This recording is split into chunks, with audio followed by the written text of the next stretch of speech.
Hello students, how are you? I'm Krishna Nayak, your chemistry teacher, and today we are going to see the calculation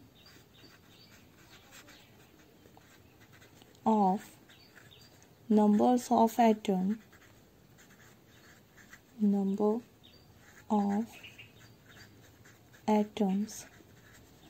per unit cell. Okay कि जो हमने different type के unit cell देखे हैं, जैसे कि primitive, body centre, close pack, body centre, face centre, okay, फिर and centre, as centre. तो ये जो सारे आपके यूनिट सेल है उसके अंदर कितने नंबर ऑफ एटम प्रेजेंट है, ओके, कि एक यूनिट सेल आप अगर लेते हो तो उसमें कितने नंबर ऑफ एटम, मॉलिक्यूल या फिर आपके आयन, मतलब कितने कंस्टिट्यूएंट पार्टिकल प्रेजेंट है, उसके बारे में हम इस वीडियो में देखने वाले हैं। ओके, तो हम 1 बाय 1 सारे जो हमारे यूनिट सेल है उसके लिए वो कैलकुलेशन करेंगे। ओके, तो हम पहले देखेंगे प्रिमिटिव यूनिट सेल के लिए। प्रिमिटिव, और you can say that simple unit cell. Okay, उसमें कितने नंबर ऑफ एटम है उसकी बात करेंगे। उससे पहले हम सिर्फ देख लेते हैं कि उसका स्ट्रक्चर कैसा होता है। तो जैसे कि हमें पता है जो प्रिमिटिव यूनिट सेल है उसमें क्या होता है, तो हमारे पास एक हम सेल ड्रॉ कर लेते हैं। ओके, क्यूब मतलब यूनिट सेल ड्रॉ कर लेते हैं।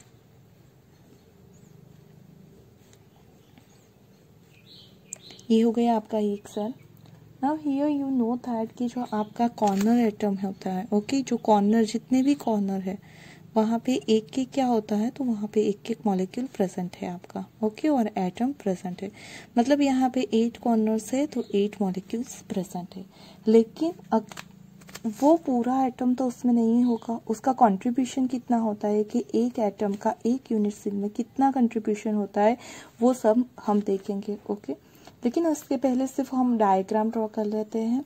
मतलब जो है वो आपके कॉर्नर के ऊपर प्रेजेंट होते हैं प्रिमिटिव में। ओके, फिर उसकी कैलकुलेशन करेंगे। फिर आपका आता है जो है दूसरा है, वो है body centre. Okay,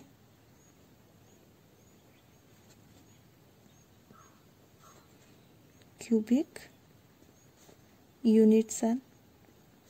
Okay, you also know that it is a BCC.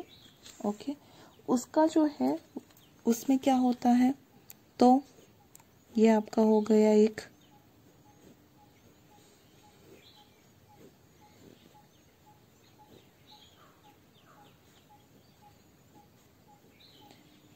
Cell. Okay, उसमें कहाँ पे प्रेजेंट होंगे आपके एटम, तो सारे कॉर्नर्स, मतलब टोटल 8 कॉर्नर्स है वहाँ पे, प्लस जो आपका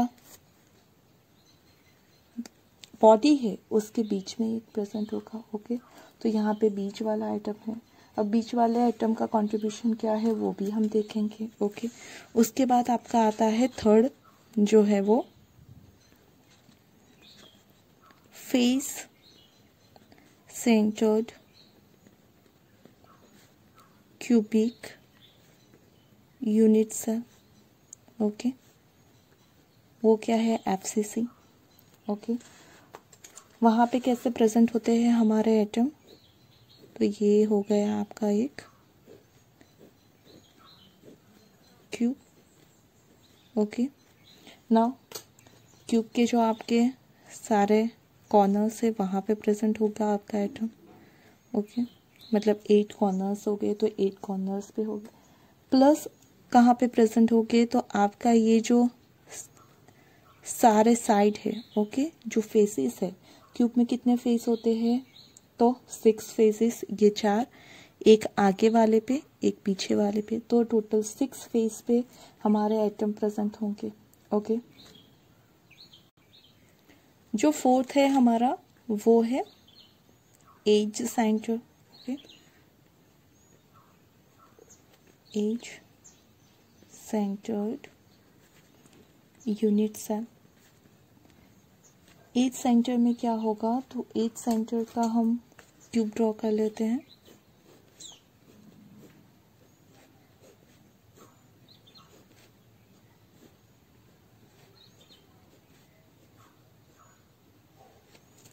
ओके। उसमें क्या होंगे, तो हमारे जो एटम वो प्रेजेंट होंगे पहले सारे कॉर्नर्स पे तो होते ही होते हैं। ओके, एज सेंटर है, मतलब जो एज होंगी उनके सेंटर पे होंगे बाकी के एटम प्रेजेंट।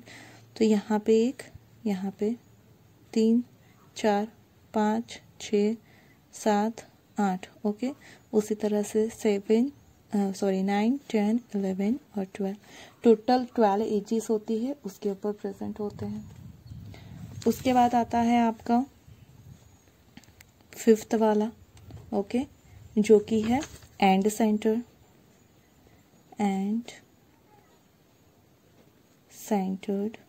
Unit cell.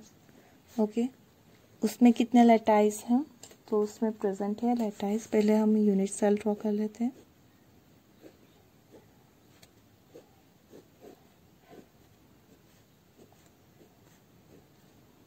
तो यहाँ पे भी हमारे एफसीसी के जैसे ही प्रेजेंट होंगे, लेकिन यहाँ पे सिर्फ डिफरेंस इतना है कि एफसीसी में सारी फेसेस पे प्रेजेंट होते हैं और एंड सेंटर में सिर्फ अपोजिट फेसेस पे, मतलब 2 ही लेटाइस होते हैं। ओके, मतलब आप देखो तो आपके जो एटम प्रेजेंट है वो फेस पे प्रेजेंट है, कॉर्नर पे प्रेजेंट है। ओके, यहाँ पे भी कॉर्नर प्लस एजेस पे प्रेजेंट है। In the FCC you can see that के वो प्रेजेंट है कॉर्नर पे प्लस फेसेस पे। ओके, यहाँ पे वो प्रेजेंट है कॉर्नर प्लस बॉडी में, और यहाँ पे प्रेजेंट है वो सिर्फ कॉर्नर पे। ओके, तो ये जो आपके एटम प्रेजेंट है उनका एक यूनिट सेल में कितना कंट्रीब्यूशन होता है वो पहले हम देखते हैं। उसके बाद जो एटम है पर यूनिट सेल उसकी कैलकुलेशन करेंगे। ओके, तो जो कॉर्नर एटम हो गए आपके, या फिर आपका बॉडी का एटम हो गया, या आपका जो फेस एटम हो गया और एज एटम हो गया, उसका एक यूनिट सेल में कितना कंट्रीब्यूशन है वो पहले हम देख लेते हैं। ओके, तो यहाँ पे आप देख सकते हो कि ये पूरा जो है वो क्रिस्टल लेटाइस है। ओके, उस क्रिस्टल लेटाइस में यहाँ पे बहुत सारे क्या है, तो यूनिट सेल है जो रिपीट हो रहे हैं। ओके, उसी यूनिट सेल के बीच में ये जो पिंक कलर के हैं पॉइंट, वो क्या है, हमारे क्रिस्टल लेटाइस है। ओके, लेटाइस पॉइंट है। वो लेटाइस पॉइंट जो है वो कहाँ पे प्रेजेंट है, तो इस क्रिस्टल में सारे कॉर्नर पे प्रेजेंट है। तो हमें ये देखना है कि जब कोई हमारा लेटाइस पॉइंट कॉर्नर पे प्रेजेंट होता है तो उसका एक यूनिट सेल में कितना कंट्रीब्यूशन होता है। ओके, तो हम क्या करते हैं, एक एटम को हमने सिलेक्ट कर लिया, एक कॉर्नर एटम को। यू कैन सी दैट कि वो बहुत सारे यूनिट सेल से घिरा हुआ है। ओके, कितने यूनिट सेल से घिरा हुआ है, तो यहाँ पे आप देख सकते हो कि वो नीचे 4 यूनिट सेल और ऊपर 4 यूनिट सेल, मतलब जो कॉर्नर एटम है आपका, वो corner atom totally 8 unit cell से घिरा हुआ है। ओके, सो हम ये कह सकते हैं कि आपका जो भी एटम है, ओके, कौन सा वाला एटम, कॉर्नर एटम, वो टोटली 8 यूनिट सेल में डिवाइड है। मतलब आपको एक यूनिट सेल में उसका कितना पार्ट है वो देखना होगा, तो वो कितना होगा, 1/8 पोर्शन। ओके, एक यूनिट सेल में एक कॉर्नर एटम का सिर्फ 1/8 पोर्शन होता है, बाकी का पोर्शन किस में, तो अदर यूनिट सेल में डिवाइड है। ओके, कि जैसे कि हमने देखा कि ये एक कॉर्नर एटम है। ओके, और वो बहुत सारे यूनिट सेलों से घिरा हुआ है। ओके, वो एक कॉर्नर एटम था जो बहुत सारे यूनिट सेल से घिरा हुआ है। तो वो कितने यूनिट सेल से घिरा हुआ है, तो वो घिरा हुआ है टोटल 8 यूनिट सेल से। मतलब कि 8 यूनिट सेल मिला के एक एटम कंप्लीट होता है। तो एक यूनिट सेल में कितना पोर्शन आता है, सिर्फ 1/8 पोर्शन उसका आता है। ओके, मतलब जो कॉर्नर एटम है उसका कंट्रीब्यूशन होता है 1/8 का कंट्रीब्यूशन। ओके, अब बात करते हैं हम फेस के सेंटर में जो एटम है वो आप देख सकते हो कि ये फेस के सेंटर में एटम है। ओके, ये जो फेस के सेंटर में एटम है उसका कंट्रीब्यूशन कितना होगा।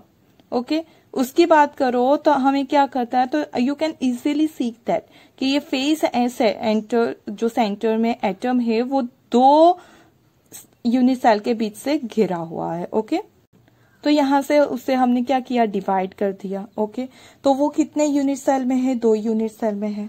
सो वी कैन सी दैट कि एक यूनिट सेल में उसका 1/2 पोर्शन है। ओके, कॉर्नर एटम का कंट्रीब्यूशन होता है 1/8, और जो फेस सेंटर है उसका कंट्रीब्यूशन होता है 1/2। ओके, क्लियर दैट कि जो कॉर्नर एटम है उसका कंट्रीब्यूशन था 1/8, क्योंकि कॉर्नर एटम 8 यूनिट सेल में डिवाइड होता है। ओके, और जबकि फेस के सेंटर में है उसका कंट्रीब्यूशन होता है 1/2, क्योंकि वो दो जो आपके यूनिट सेल है उसके बीच में डिवाइड होता है। ओके, अब बात करते हैं हम बॉडी सेंटर की। ओके, तो यू कैन सी दैट कि ये बॉडी सेंटर का जो एटम है वो पूरा का पूरा बॉडी के बीचों बीच है, मतलब वो सिर्फ एक ही यूनिट सेल का पूरा एटम हुआ। ओके, सिर्फ एक ही यूनिट सेल का वो पूरा का पूरा एटम हो जाएगा, वो किसी के साथ डिस्ट्रीब्यूट या डिवाइड होगा नहीं। ओके, तो ये जो आपका बॉडी सेंटर है वो उसका पूरा का पूरा एटम सिर्फ उसी यूनिट सेल का होता है। ओके, मतलब बॉडी सेंटर का जो एटम है उसका कंट्रीब्यूशन पूरा एक एटम का होता है। सही है, तो वो क्या हो जाएगा, contributes fully to a unit cell, पूरा का पूरा उसका हो गया। Now talk about the edge centre. Okay, edge के सेंटर का जो है वो यू कैन सी दैट के टोटल 4 यूनिट सेल में डिवाइड हुआ है। ये एज का मॉलिक्यूल कितने में है, 4 में, 2 नीचे वाले और 2 ऊपर वाले यूनिट सेल में, मतलब ये जो है उसका कंट्रीब्यूशन हो जाएगा 1/4। तो यहाँ पे हमने देख लिया कि हमारे पास जितने भी टाइप के एटम थे, कॉर्नर एटम उसका कंट्रीब्यूशन होता है 1/8। कैसे होता है हमने देखा। ओके, उसी तरह से जो फेस सेंटर है उसका कंट्रीब्यूशन होता है 1 यूनिट सेल में 1/2 का। ओके, जो बॉडी सेंटर है उसका कंट्रीब्यूशन पूरा एक एटम का होता है, और जो एज सेंटर है उसका कंट्रीब्यूशन होता है 1/4 का। Okay, do you get that idea? Okay, do you clear about all things? अब फिर से आ जाते हैं हमारे सारे यूनिट सेल पे। ओके, पहला है प्रिमिटिव यूनिट सेल। उसमें जो आपके एटम है वो प्रेजेंट कहाँ पे है, तो जो एटम्स है वो प्रेजेंट है ओनली कॉर्नर्स पे। ओके, कॉर्नर्स कितने हैं, 8। ओके, और एक एटम का, कॉर्नर के एक एटम का कंट्रीब्यूशन हमने देखा 1/8। ओके, तो मतलब कॉर्नर्स के एटम कितने हुए, 1 एटम। और जो सिंपल है उसमें तो सिर्फ हमारे कॉर्नर पे ही एटम है, मतलब हम ये कह सकते हैं कि जो प्रिमिटिव यूनिट सेल है उसमें सिर्फ 1 एटम ही होता है। ओके, ये सारे कॉर्नर्स के आप एटम को मिला लोगे then you will get the only 1 atom. Okay, now यहाँ पे हम बात करते हैं ओके किसमें, बॉडी सेंटर में। तो उसमें एटम्स कहाँ पे प्रेजेंट है, तो कॉर्नर्स पे। ओके, 8 कॉर्नर्स है और 8 कॉर्नर्स पे एक एटम का कंट्रीब्यूशन है 1/8, तो 8 का हो जाएगा 1, 8 × 1/8 तो हो गया 1 एटम। ओके, चलो अब उसके अलावा कहाँ है, तो बॉडी के सेंटर में है। सही है, और बॉडी सेंटर का जो भी एटम है उसका कंट्रीब्यूशन होता है पूरा एक एटम का। ओके, तो यू कैन सी दैट जो बॉडी सेंटर है उसमें टोटल नंबर ऑफ एटम कितने हुए, तो 2 एटम हुए। ओके, तो जब भी बॉडी सेंटर के आप बात करोगे तो उसमें कितने एटम होते हैं, 2 एटम होते हैं। ओके, लेटाइस पॉइंट कितने हैं, तो 8 कॉर्नर प्लस 1, लेकिन जो 8 कॉर्नर से उसके एटम का कंट्रीब्यूशन सिर्फ 1/8 होता है। तो अगर आप एटम की कैलकुलेशन करोगे तो 1 जो बॉडी सेंटर यूनिट सेल है उसके अंदर 2 एटम आपको मिलेंगे। ओके, नाउ उसी तरह से हम फेस सेंटर क्यूबिक सेल की बात करते हैं। Okay, face centre cubic cell में जो एटम प्रेजेंट है वो कहाँ पे है, कॉर्नर्स पे। कॉर्नर्स कितने हैं, 8, उसका कंट्रीब्यूशन होता है 1/8 का। ओके, चलो तो टोटल एटम हो गए 1 एटम, किसके लिए, कॉर्नर के थ्रू। ना वहां पे तो फेस भी है, सही है, तो दूसरे जो एटम्स है वो कहाँ पे प्रेजेंट है, फेसेस पे। कितने फेज होते हैं, तो 6 फेज है, और एक का कंट्रीब्यूशन कितना है, 1/2। ओके, तो टोटल एटम फेस पे कितने हुए, 3 एटम हुए। ओके, कॉर्नर के एटम मिला के, कॉर्नर के जो लेटाइस पॉइंट है उनको मिला के 1 पूरा एटम होता है, और फेसेस के मिला के 3 एटम होते हैं। तो टोटल कितने हुए, तो in the FCC total atom होते हैं 4 एटम। ओके, एफसीसी में कितने एटम प्रेजेंट होंगे, 4 atom. Clear? Now edge centre की बात करते हैं। ओके, तो एज सेंटर में हमारे मॉलिक्यूल कहाँ पे प्रेजेंट है, तो कॉर्नर पे तो प्रेजेंट ही है। ओके, कॉर्नर्स कितने हैं 8, एक का कंट्रीब्यूशन 1/8 का, तो आपके टोटल एटम कॉर्नर के हो गए 1 बराबर। फिर है एजिस पे भी प्रेजेंट है। एज कितनी है, तो पहले कहाँ पे प्रेजेंट है, एज पे। ओके, एज कितनी होती है, 12 एजिस है। 1 2 3 4, 4 ऊपर 4 नीचे, फिर 8 हो गए, 9 10 11 12, और एक का कंट्रीब्यूशन हमने देखा 1/4 का देखा। ओके, तो 12 इंटू 1/4, तो यहाँ पे हो गया 4 3 तो 3 atom. Okay, means you can see that कि यहाँ पे भी टोटल एटम कितने होते हैं, तो 4 होते हैं। ओके, और लास्ट बचता है हमारा end centre unit cell. Okay, तो एंड सेंटर यूनिट सेल में कितने आपके एटम होंगे, तो कॉर्नर पे प्रेजेंट है। कॉर्नर्स होते हैं 8, एक का कंट्रीब्यूशन 1/8 का, तो हो गया 1 एटम। दूसरा प्रेजेंट है हमारे फेस पे। ओके, जो यूनिट सेल है उसके फेसिस पे, वो कितने हैं 2, एक का कंट्रीब्यूशन 1/2, तो वो भी हो गया 1 एटम। ओके, यहाँ पे सिर्फ 2 ही फेस पे एटम प्रेजेंट है, तो 2, और एक का कंट्रीब्यूशन होता है 1/2। ओके, सो यहाँ पे टोटल एटम हो जाएंगे कितने, 2 एटम। ओके, आई बात समझ में। तो ये जो है वहां से आप क्या कंक्लूजन निकाल सकते हो, तो कंट्रीब्यूशन की बात कर लेते हैं हम। Contribution of atom. ओके, अगर वो एटम आपका प्रेजेंट है कॉर्नर पे, तो उसका कंट्रीब्यूशन हो जाएगा 1/8। ओके, आपका जो है एटम प्रेजेंट है फेस पे, तो उसका कंट्रीब्यूशन हो जाएगा 1/2। ओके, वो बॉडी के अंदर प्रेजेंट है, देन पूरा 1, और अगर वो एज के ऊपर प्रेजेंट है, देन उसका कंट्रीब्यूशन हो जाएगा 1/4। ओके, उसी तरह से हम देख लेते हैं number of atom. Number of atom per unit cell. Okay, कि जो आपका प्रिमिटिव था पहला, उसमें कितने हैं, तो 1 एटम। ओके, जो बीसीसी है उसमें कितने होते हैं, 2 एटम। एफसीसी में होते हैं total 4 atom. Okay, edge centre है उसमें होते हैं भी 4 एटम, और जो आपका एंड सेंटर है उसमें आपके टोटल नंबर ऑफ एटम हो जाएंगे 2 एटम। ओके, क्लियर, आई बात समझ में कि कंट्रीब्यूशन कैसा होता है, वो भी हमने वीडियो में देखा, और साथ में हमने जो ये सारे यूनिट सेल है उसके अंदर एटम का कैलकुलेशन भी कर लिया कि कितना एटम प्रेजेंट होता है एक यूनिट सेल में, बीसीसी के, एफसीसी के, प्रिमिटिव हो, एज सेंटर हो या एंड सेंटर हो। Okay, hope you understand about all things.